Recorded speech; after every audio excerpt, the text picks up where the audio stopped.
कुछ समय पहले की बात है। राजस्थान के एक छोटे से गांव रूहगढ़ में एक पुराना किला था। कहते हैं उस किले में एक जिन का वास था। उसका नाम था फिरोज। फिरोज कोई आम जिन नहीं था। वह ना तो डरता था, ना ही किसी को नुकसान पहुंचाता था। वह बस अकेला था, बेहद अकेला। वर्षों से वह किले की दीवारों में कैद था। किसी ने उसे बांधा नहीं था, परंतु उसे संसार से कोई लगाव नहीं था। वह केवल रातों में निकलता, तारों को निहारता और चांदों से बातें करता। एक नई रोशनी उसके मन में, वही रात्रि ही जो थी और कुछ भी मतलब उससे दिन से कोई मतलब नहीं रहता था। एक दिन गांव में एक नई लड़की आई। नाम था रोहिना। वह शहर से आई थी, परंतु उसके दादा दादी उसी गांव में रहते थे। पढ़ाई के बाद छुट्टियां बिताने वह आई थी।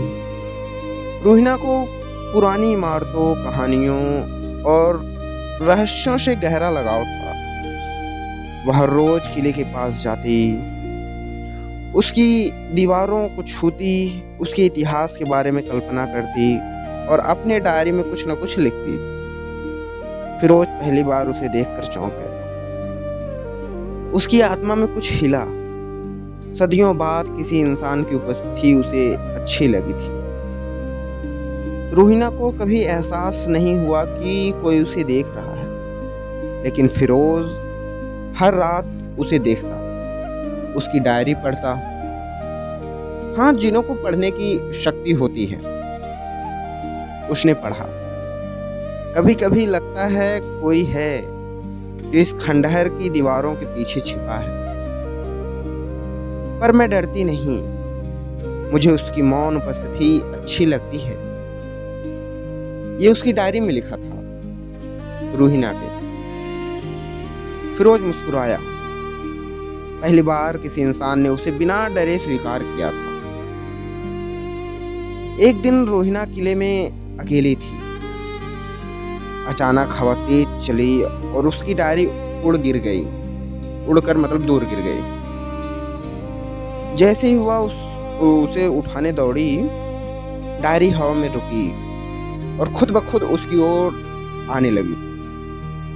रोहिना चौंकी, लेकिन डर के बजाय उसने कहा, कौन है?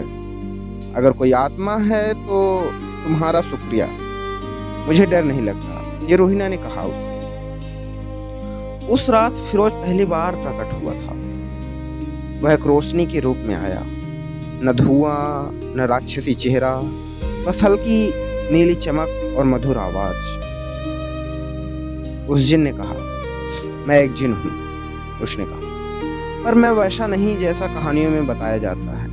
मैं बस तुम्हें देखता हूं, तुम मुझे अच्छी लगती हो। रोहिना ने धीरे से मुस्कुराया। अगर तुम सच में जिन हो तो भी तुम मुझसे इंसानों से ज्यादा अच्छे लगते हो।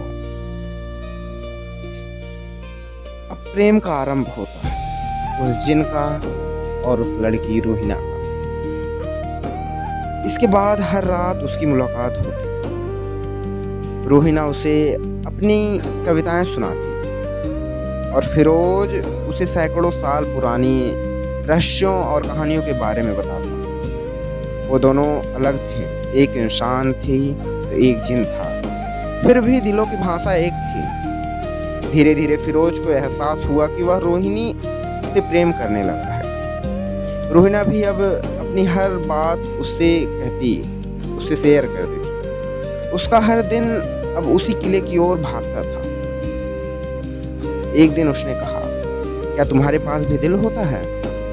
फिरोज बोला, अगर नहीं होता तो ये धड़कता क्यों?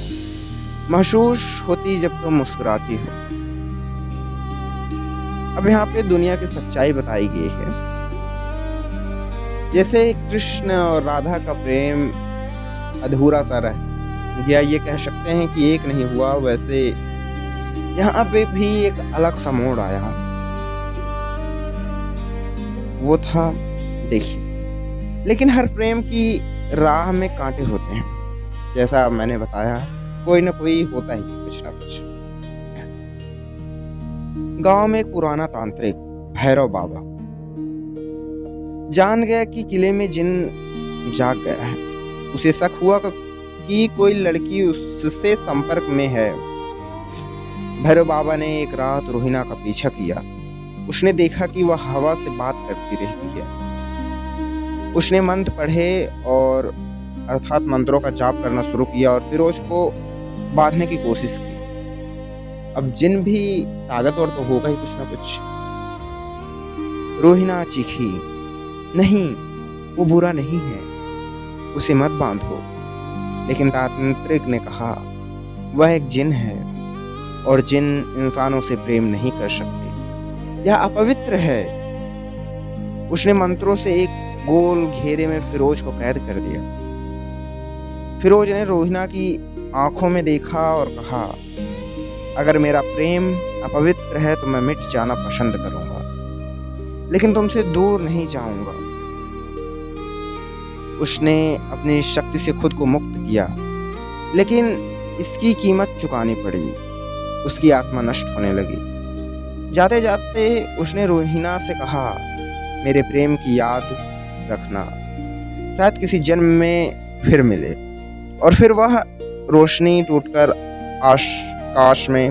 आसमान में समा गई। वर्षों बीत गए। रोहिणा ने गांव छोड़ दिया, लेकिन वह किला, वो रातें, वो जिन उसकी यादों में हमेशा रहे। उसने अपने जीवन का हर पल फिरोज की याद में कविता लिखने में बिता दिया। एक दिन एक प्रसिद्ध लेखक की पुस्तक प्रकाशित हुई। नाम था इश्क एक जिन का।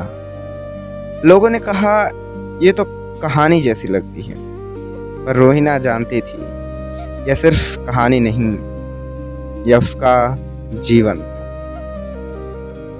धन्यवाद।